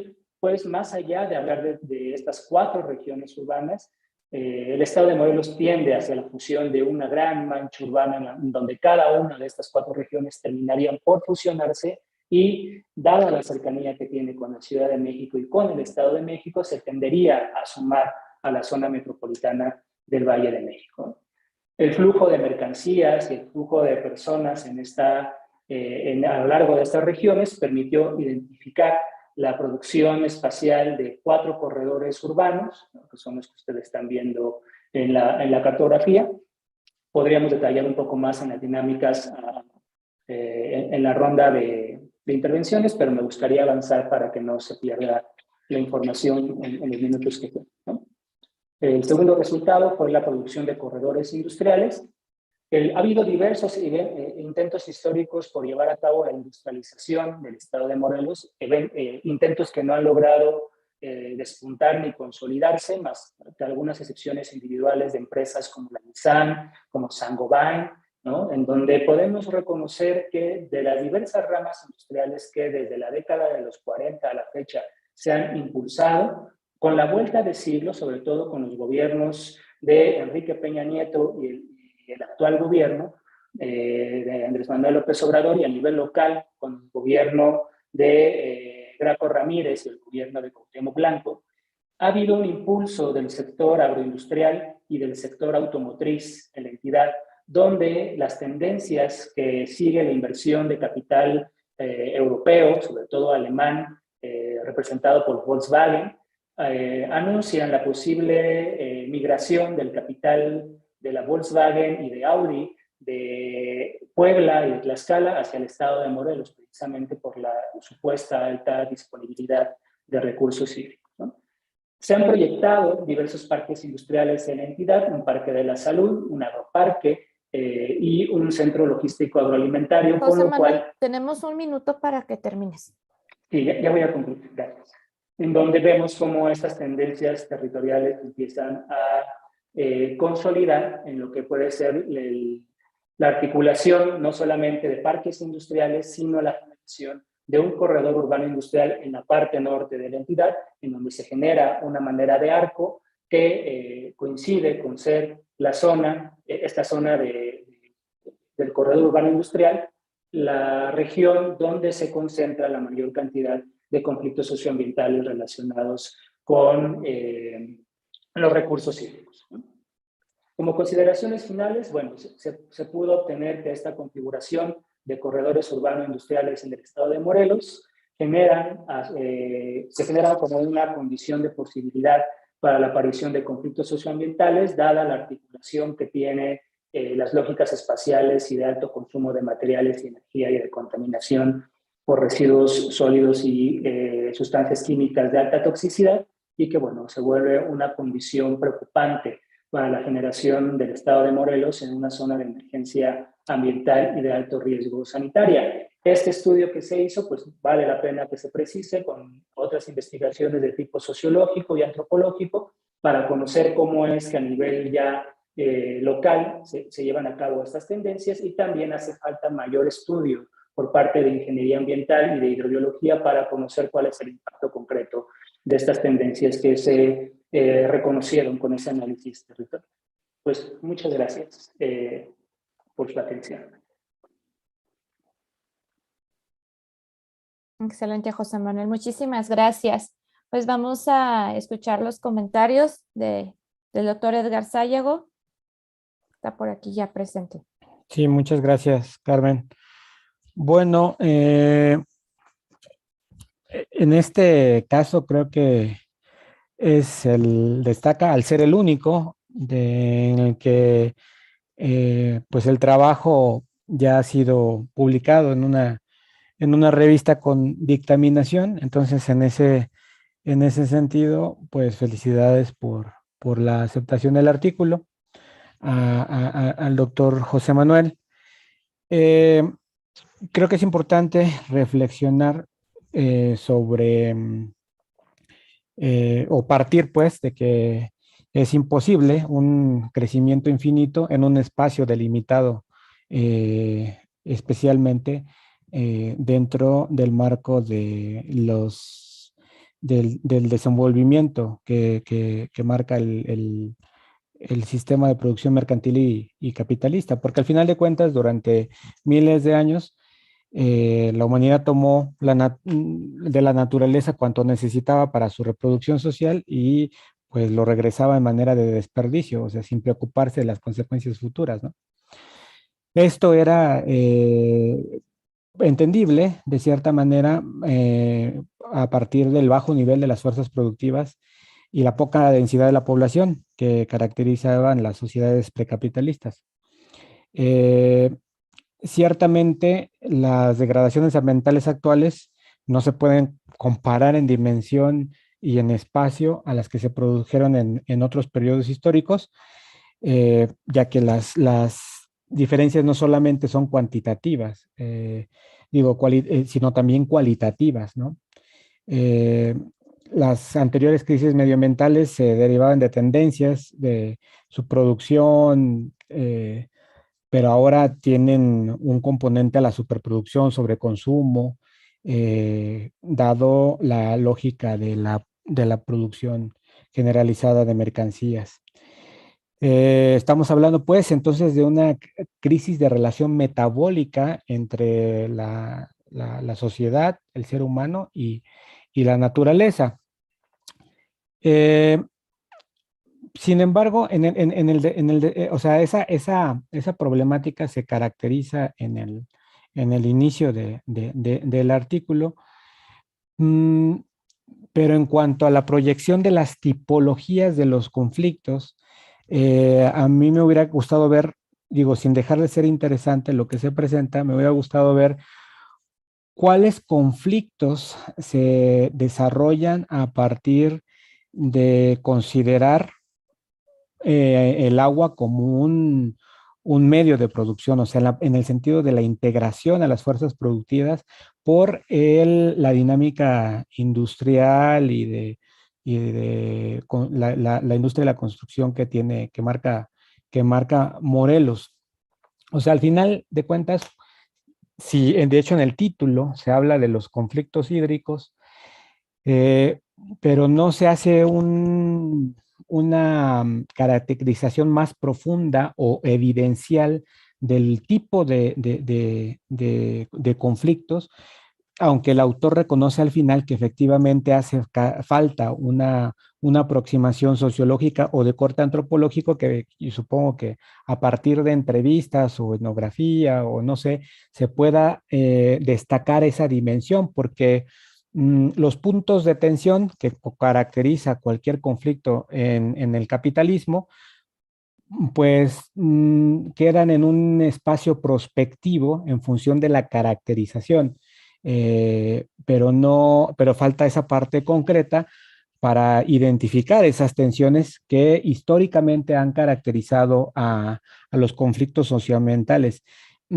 Se destaca, se dimensiona a las reformas estructurales de corte neoliberal como las que han profundizado la crisis. Y si bien puede ser cierto que han acelerado, no es una situación exclusiva de las políticas neoliberales. O sea, históricamente en el capitalismo ha tenido una secuencia lógica de depredación, especialmente de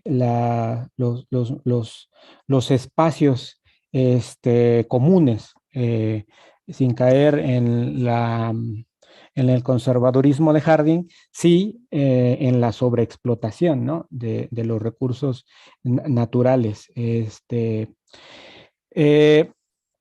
en ese, aunado a lo anterior, pareciera cuando se habla del conflicto, pues una por lógica, según el marco teórico en el que parte el autor, pues desde mi punto de vista tendría que considerar, por ejemplo, la sincronía o la asincronía de las clases sociales involucradas y destacar ese elemento teórico para entender que el conflicto socioambiental también tiene un carácter de clase y en consecuencia entonces una proyección de resistencia o de conflictividad. Y eso también se extrapola para otros casos como es el extractivismo, el neoextractivismo minero, ¿no? Por ese sentido, sí creo que si se avanza en esta misma línea de investigación, la secuencia sería pues aterrizar en lo concreto las dinámicas de resistencia, de lucha, de organización social que llevan a cabo estos grupos para ir resistirse o cambiar, modificar, rearticular la gran tendencia que existe en esta lógica capitalista neoliberal que habla el autor. Una situación que, y ahorita retomo otro comentario respecto a eso, pero que destaca es esta idea de los water conflicts, o sea, porque no, en el título incluso se habla de conflictos hídricos, pero se asume como un concepto configurado a partir de una publicación que el mismo autor se autocita como una concepción que desarrolla, pero no me queda claro cuál es la diferencia de water conflicts con otros conceptos pues el mismo conflicto socioambiental o conflicto hídrico que se estipula. Además de, pues esta idea de tener un anglicismo para constituir un concepto crítico especialmente en el espacio de América Latina, o en este caso del estado de Morelos, con su gobernador el Cuauhtémoc, ¿no? Y para cerrar, yo creo que, bueno, históricamente, ya lo comentaba el doctor Aderac en su comentario previo, a veces el partir de una posición crítica, y eso también lo retomo de algún comentario que se hizo recientemente en nuestro coloquio de doctorantes por parte del doctor Rodolfo García Zamora, queda en el espacio precisamente de la crítica, y sin decir que el artículo tiene esta perspectiva criticona. Sí creo que es fundamental, como lo establece Enrique Dussel, una potencialidad de ruta, de alternativa, de rumbo, en función de experiencias análogas, ya sea aquí en México, en Oaxaca, en Guerrero, etcétera, donde los grupos sociales en resistencia se han transfigurado hacia grupos sociales que proponen un desarrollo, una ruta alternativa, más allá del conflicto, pues, y de quedarse simplemente en la denuncia de la problemática, ¿no? En general, yo creo que, o sea, no hay mucho que comentar en cuanto a la especificidad del artículo. Se supone que ya pasó por una dictaminación de pares, de ciegos, a través de lo que refiere el sistema que conocemos en Scopus. Sin embargo, sí hay unos comentarios que, en el ánimo de fortalecer el proyecto, creo que serían relevantes para que el autor lo retomara, obviamente en otro espacio o en continuidad de su proyecto de investigación, ¿no? Eso sería todo por mi parte. Muchísimas gracias al doctor Edgar por sus comentarios. Entonces, José Manuel, pues 3 minutos para tus comentarios finales. No veo por aquí comentarios del público en general. No sé si hubiera algún comentario, algo en YouTube. No tenemos, ¿verdad? Ok, entonces, 3 minutos para tus comentarios finales, José Manuel. Muchas gracias. Gracias, Camil. Muchas gracias, doctor Edgar, por sus comentarios. Sin lugar a dudas, fortalecerían la línea de investigación que venimos trabajando, tanto en el postdoctorado como desde hace varios años. No voy a poder argumentar a profundidad como me gustaría sus comentarios por el propio tiempo, pero creo que podría decir en términos generales que coincido en que los límites que tiene actualmente el capital dependen para la propia acumulación de ganancias y la generación de ganancias extraordinarias, depende del desarrollo de las fuerzas productivas que éste tenga, ¿no? De las fuerzas productivas del capital. Pero este límite no es como se ha entendido por muchos ecologistas o economistas como el límite absoluto para el desarrollo capitalista. Al contrario, puede ser un factor que permita la articulación espacial o la articulación interespacial fuera del planeta Tierra de nuevas lógicas de acumulación de capital basándose en un alto desarrollo de fuerzas productivas y por lo tanto una intensificación en la sobreexplotación de la fuerza de trabajo sin que esto sea necesariamente o que necesariamente tenga que pasar por una depredación de la naturaleza. Ese es el gran peligro que enfrenta para la humanidad el desarrollo del capitalismo contemporáneo, es decir, que este logre salirse de la característica histórica, no estructural, sino histórica, que representa la depredación de la naturaleza. Respecto a la tipología de los conflictos socioambientales, para los fines específicos de este artículo se omitió por las propias restricciones de espacio y de argumentación que daba la revista, pero forma parte de otra publicación que ya está en proceso de ser editada y puedo decir que el tipo de conflictos que se identificaron son relacionados con los recursos hídricos, son de tipo administrativo, es decir, gente que no recibe recurso hídrico por un problema de dotación por parte de los organismos. Esto se puede ir rastreando más a fondo para ver cómo en verdad Hay una lógica de centralización de las funciones de administración del agua en Morelos, donde la CONAGUA y la propia Comisión Estatal de Agua tienen la responsabilidad de generar estos escenarios de conflicto.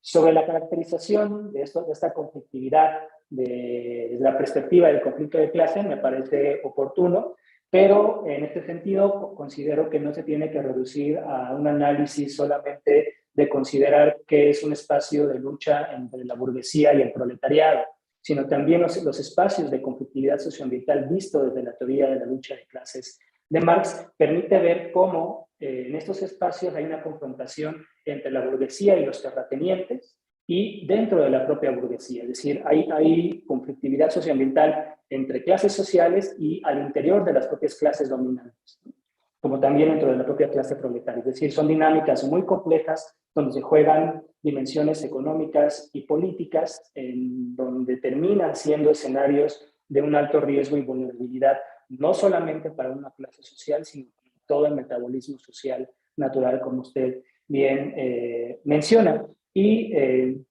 por último, la categoría de water conflict es un intento de ir sintetizando discusiones que han quedado sueltas en la literatura, donde hay muchos vacíos, donde hay muchas inconsistencias, ¿no? En donde se busca sacar adelante esta perspectiva de la crítica de la economía política y del materialismo histórico para ver cómo se pueden articular dimensiones de las categorías propias del pensamiento y el discurso crítico de Marx para poder ver este tipo de fenómenos ambientales. Es una categoría obviamente que está en construcción, incluso como usted menciona en esta otra publicación, tratamos de hacer su caracterización ya de manera general para que vaya ganando como espacio en las discusiones sobre el tema. Muchas gracias. Muchísimas gracias, José Manuel. Entonces, bueno, pues vamos a avanzar con la última ponencia de esta mesa número 3. Vamos a escuchar a Alejandra Ramírez. Alejandra, ¿te encuentras por ahí? Hola, Alejandra, pues ya sí, todavía días, buenos días. Buenos días. Bueno, vamos a escuchar su ponencia que se llama Uso de biodigestores como energía alternativa en establos lecheros de la zona La Popular, Gómez Palacio, Durango. Entonces, Alejandra, por ahí tienes 15 minutos para tu exposición. Gracias. ¿Ahí se ve? Sí, si quieres darle proyectar, ándale, excelente. Ok, perfecto. ¿Qué tal? Buenos días. Mi nombre es Alejandra Ramírez. Soy estudiante de la maestría de Economía de la Universidad Autónoma de Coahuila, la Facultad de Economía y Mercadotecnia en Torreón. Mi doctora, la profesora que me está asesorando es la doctora Berenice Juárez y estoy presentando el protocolo de el uso de biodigestores en la zona de La Popular, en el municipio de Gómez Palacio, en Durango. Bueno, dentro de la introducción vemos que hay a nivel mundial un gran interés por el ahorro de la energía. Entonces, el objetivo, siendo objetivos del desarrollo sostenible, adoptado también por la ONU, nos dice y menciona pues el querer usar las energías renovables o energías alternativas como generadores para pues disminuir un poquito el uso de energías fósiles. La ODC número 7 aborda la necesidad de aumentar la energía que viene o que se genera a partir de fuentes renovables.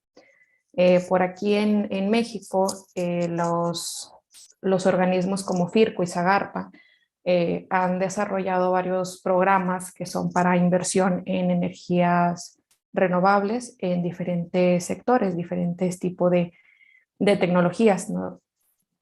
Y vemos también que en la parte de la laguna de Coahuila y Durango, que es la zona en donde estamos ubicados, cuenta con un gran número de establos ganaderos en donde sus desechos principales es el estiércol de vaca, el cual produce gas metano como gas de efecto invernadero.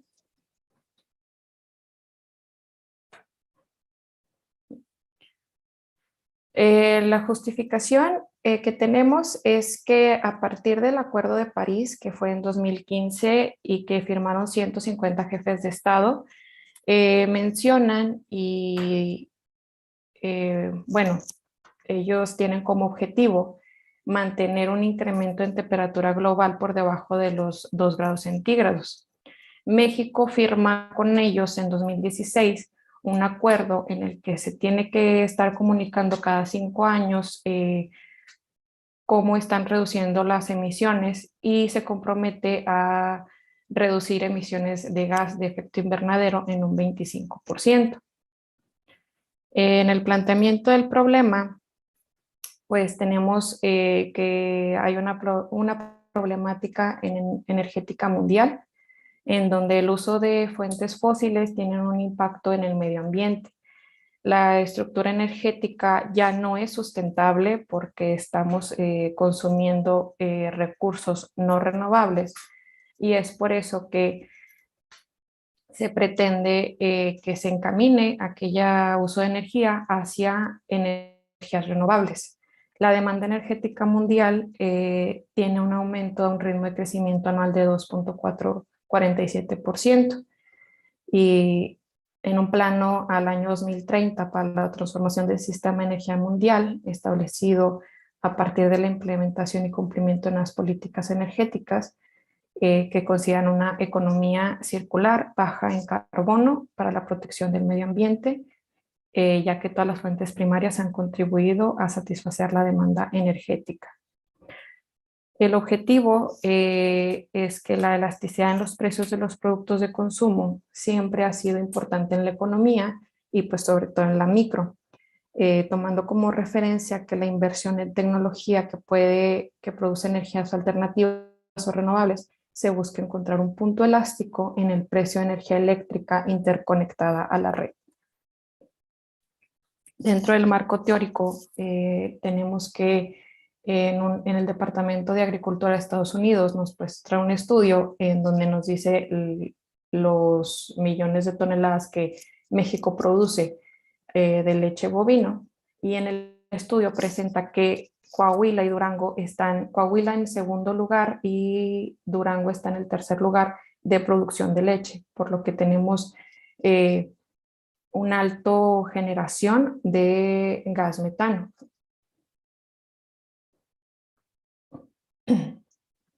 En la contaminación, bueno, a nivel mundial existe un gran interés, aparte del ahorro de energía, pues usar alternativas energéticas pues para disminuir todo lo que son dióxido de carbono, gases de efecto invernadero, y vemos que en la laguna de Coahuila y Durango tiene una actividad económica importante en establos ganaderos, ya que también contamos con el establo más grande a nivel Latinoamérica, donde sus principales desechos son el estiércol de vacas que produce gas metano como gas de efecto invernadero. El Centro Mexicano de Derecho Ambiental señala que el gas metano es un gas de efecto invernadero que, aparte de agravar la crisis climática, tiende a deteriorar el aire hasta 80 veces más que el dióxido de carbono. Los principales sistemas productivos del sistema viven un desafío importante en sustentabilidad y hay que hacer un giro hacia energías limpias. Ante esta problemática que presentan también muchos establos dentro de la laguna, nosotros nos enfocamos en la zona de la Popular de Gómez para tratar este desecho que es el estiércol, que por la generación de gases de efecto invernadero se han puesto biodigestores para la producción de alternativas, de una energía alternativa. La energía, pues sabemos que es fundamental para el desarrollo económico y social, ya que, bueno, pues el crecimiento económico y dentro de la sociedad, pues va en aumento y por tanto hay más demanda de energía, pero si eliminamos las energías renovables, pues las energías comunes o la energía eléctrica de generación fósil, pues es algo que estamos consumiendo demasiado. Las principales fuentes de energía son el gas y las energías renovables, que son algo que va a una tendencia en aumento, así como fue la energía nuclear en los años 70 y 80. México cuenta con abundantes recursos renovables y se han hecho esfuerzos importantes para avanzar en el uso de las tecnologías para aprovechar estas energías. Los biodigestores como energía alternativa, pues México, a partir pues, de este tratado que firma el Acuerdo de París, pues tiene gran atención en disminuir gases de efecto invernadero. Y es por eso que FIRCO y Zagarpa, bueno, Zagarpa a través de FIRCO, en colaboración con la Universidad Autónoma de Coahuila en 2006, implementa proyectos para el aprovechamiento del biogás que es generado por granjas porcinas. Esto se genera en la parte centro-sur de México y llega a tener una capacidad de 60 kilowatts, con un mecanismo de acción por biogás para la generación de energía eléctrica. Esta réplica también la hacen en la zona de la laguna, y también existen, parte de ellos es el biodigestor de la zona de la Popular, que son biodigestores que se generan o que se establecen a partir de estos proyectos de apoyo. El precio de la energía se ha registrado una marcada tendencia a la alza a partir de implementación de la reforma en el mercado eléctrico, y que ha sido citada por algunos como una evidencia al fracaso. El aumento de los precios registrados durante los primeros años se explica principalmente como una creciente congestión de la red nacional para transmitir energía, más que por un diseño ineficiente de la competencia del sector generacional. La CFE es la única encargada de la distribución y venta de energía en México, y es por ello por lo que al no haber competidores se considera que el precio de energía es totalmente inelástico. La energía interconectada a la red de CFE se divide en diferentes tarifas y depende mucho del sector y de la finalidad de la energía, para lo que utiliza la energía, que es el costo que se está pagando. Dentro de la reforma energética, la CFE en su página oficial menciona que el 38% de la energía limpia la genera CFE y el 19% lo generan privados. En el norte del país, los privados tienen concentración de generación eléctrica. La reforma eléctrica busca acabar principalmente, busca equilibrar la participación del sector privado y regulada por el Estado mexicano, y garantizar una tarifa justa a la población. A partir de la reforma eléctrica se han abierto opciones para poder adquirir energías alternativas, energías renovables, aunado a la demanda que ha ido creciendo en los últimos años, y poder ser sustentables en la generación eléctrica. Es por ello que se toma el análisis si son los biodigestores una opción económicamente viable de inversión como energía alternativa en la zona de alta producción de desechos, como es el estiércol de vaca. El método, pues mediante un método cuantitativo, se pretende analizar la información. Se llevará a cabo mediante variaciones de los precios de tarifa de CFE, la inversión que se hizo por parte del productor para el biodigestor, y los datos serán considerados de la tarifa eléctrica específica del lugar, que es una tarifa gran demanda de media tensión, y el modelo se basa en una investigación de la Ciudad de Colombia, donde se usaron microdatos para estimar la elasticidad del precio de la demanda. El diseño metodológico considera lo siguiente. Alrededor de 3-4 minutos. Perfecto, gracias. El producto energético, la implementación e inversión de tecnologías que se utilizan para reducir gases de efecto invernadero. El tipo de modelo se utiliza una base de panel de datos de precios de la energía, de CFE, y los tipos de datos son series temporales, artículos con dato de sección cruzada y trabajos elaborados a partir de panel de datos. En esta tabla se presentan 20 muestras de el precio de la energía de CFE, viendo las variaciones como aumentan y en algunos casos disminuye. Se especifica de la tarifa en donde se pretende hacer la investigación y la hipótesis es si la inversión en la energía alternativa por medio de biodigestores es aceptable según la elasticidad que presenta frente a los precios de CFE en tarifa de gran demanda. Como resultados parciales de la investigación, solo contamos con datos de CFE. Sin embargo, en este momento, pues la investigación nos encontramos en recolección de datos del biodigestor, ubicado en la zona de la Popular de Gómez. Y se pretende que para futuras líneas de investigación, la presente investigación pretende que siga creando investigaciones del mismo tipo para otras tecnologías de energías renovables y por medio de elasticidad determinar cuáles serían los más rentables para el país y sus consumidores.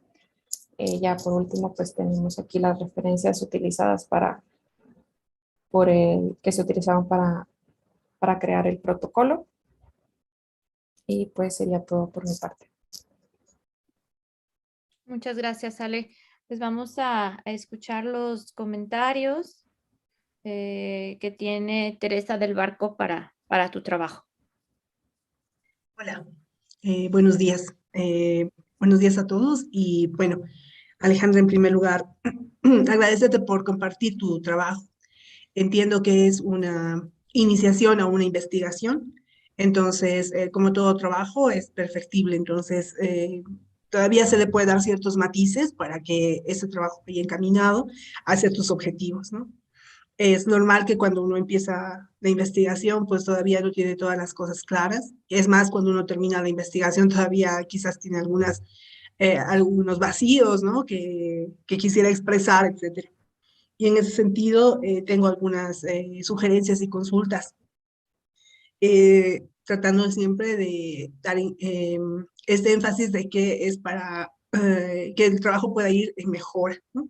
Son, en todo caso, algunas observaciones para que puedas ir mejorando tu trabajo de investigación. Bien, quisiera empezar por decirte que el texto que he podido revisar tiene algunas observaciones puntuales. Voy a tratar de hacértelo llegar a través de quienes han organizado este evento para que tú puedas tener de manera un poco más descrita cuáles son mis puntos de vista. Sin embargo, tú le pones el énfasis de que este es un trabajo cuantitativo.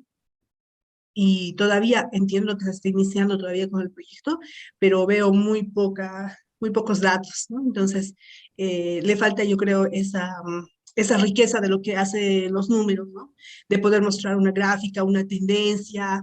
Por ejemplo, quizás se podría la parte de la justificación hacer un poco más rica en el sentido de poder expresar cuál es la participación de la energía renovable en la producción de energía eléctrica en México o en Latinoamérica o a nivel mundial, ¿no? ¿Cuál es, si está creciendo esta tendencia o en este momento, ¿no? ¿Cuál es la participación de este tipo de generación de energía en la región? Aproximadamente los datos de hace algunos años dicen que tiene una participación de 7.56%, ¿no? De que menos del 10%, sin embargo va creciendo y también tomando atención, ¿no? De todas estas pues entidades que estarán relacionadas con el tema de la generación de energía.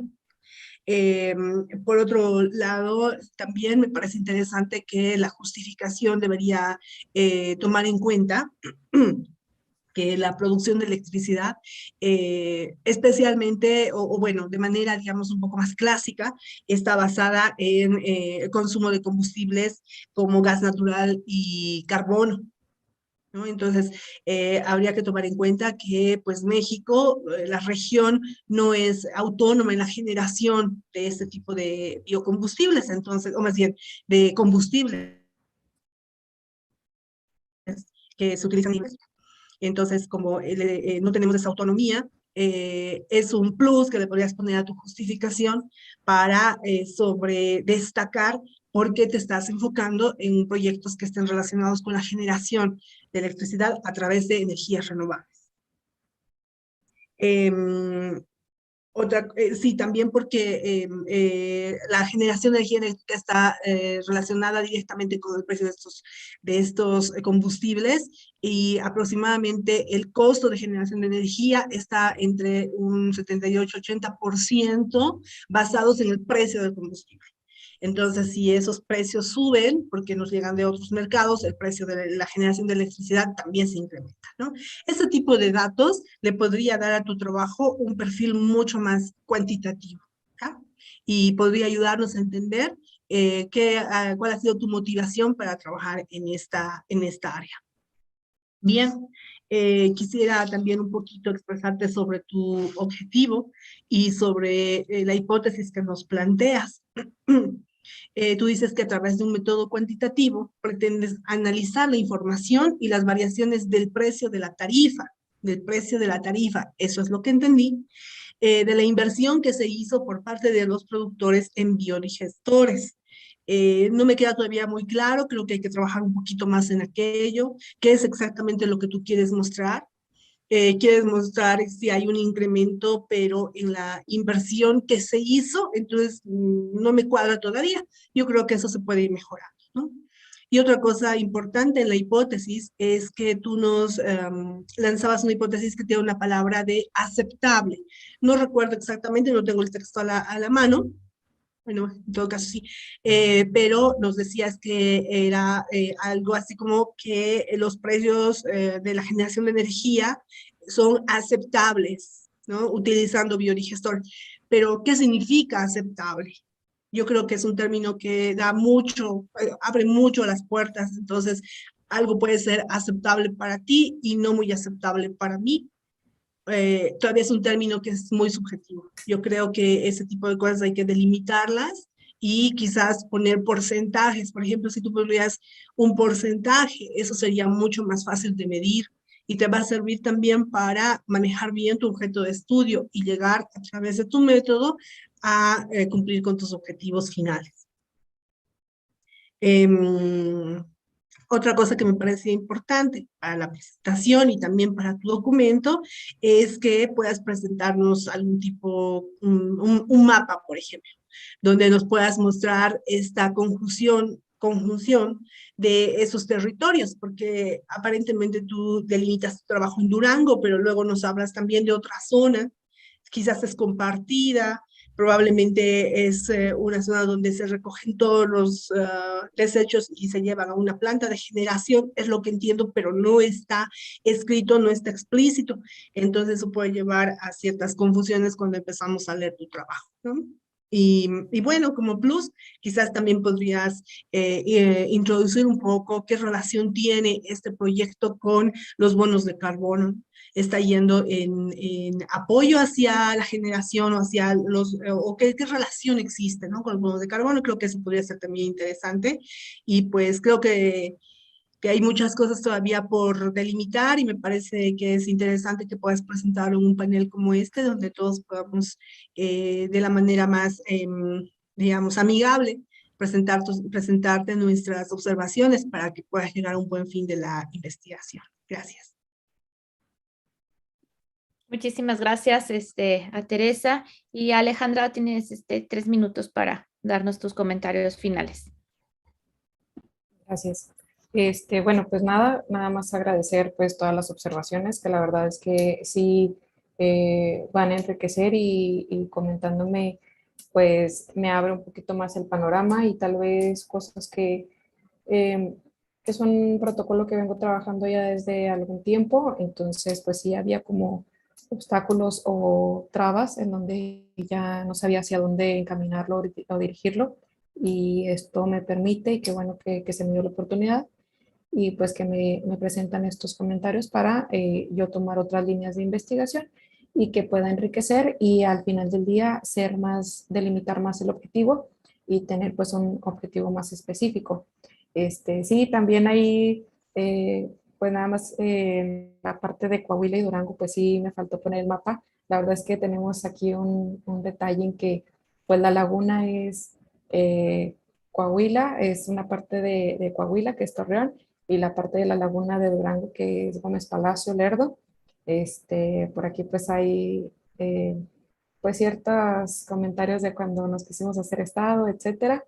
Entonces, pues sí tiene mucha relación, la verdad. Ahí nada más tendría que justificar y explicar para que no se pierda y se vea que son diferentes ciudades, o que no se vea que están tan separados. Sí tienen mucha relación económica. Muy Bueno, bien. por mi parte sería todo. Muchísimas gracias. Creo que no sé si alguien del auditorio quisiera hacer algún comentario. No tenemos comentarios en YouTube tampoco, ¿verdad? Ok. Bueno, pues en realidad llegaríamos entonces al final, ¿no? de esta mesa 3, y me parece que por ahí tenemos un receso de 15 minutos para incorporarnos en punto de las 12:15 para escuchar la conferencia magistral por parte del doctor Hammurabi Gamboa. Entonces, pues pasamos a un break. Muchas gracias. Por ahí le cedo los controles a Edgar Sayago más adelante.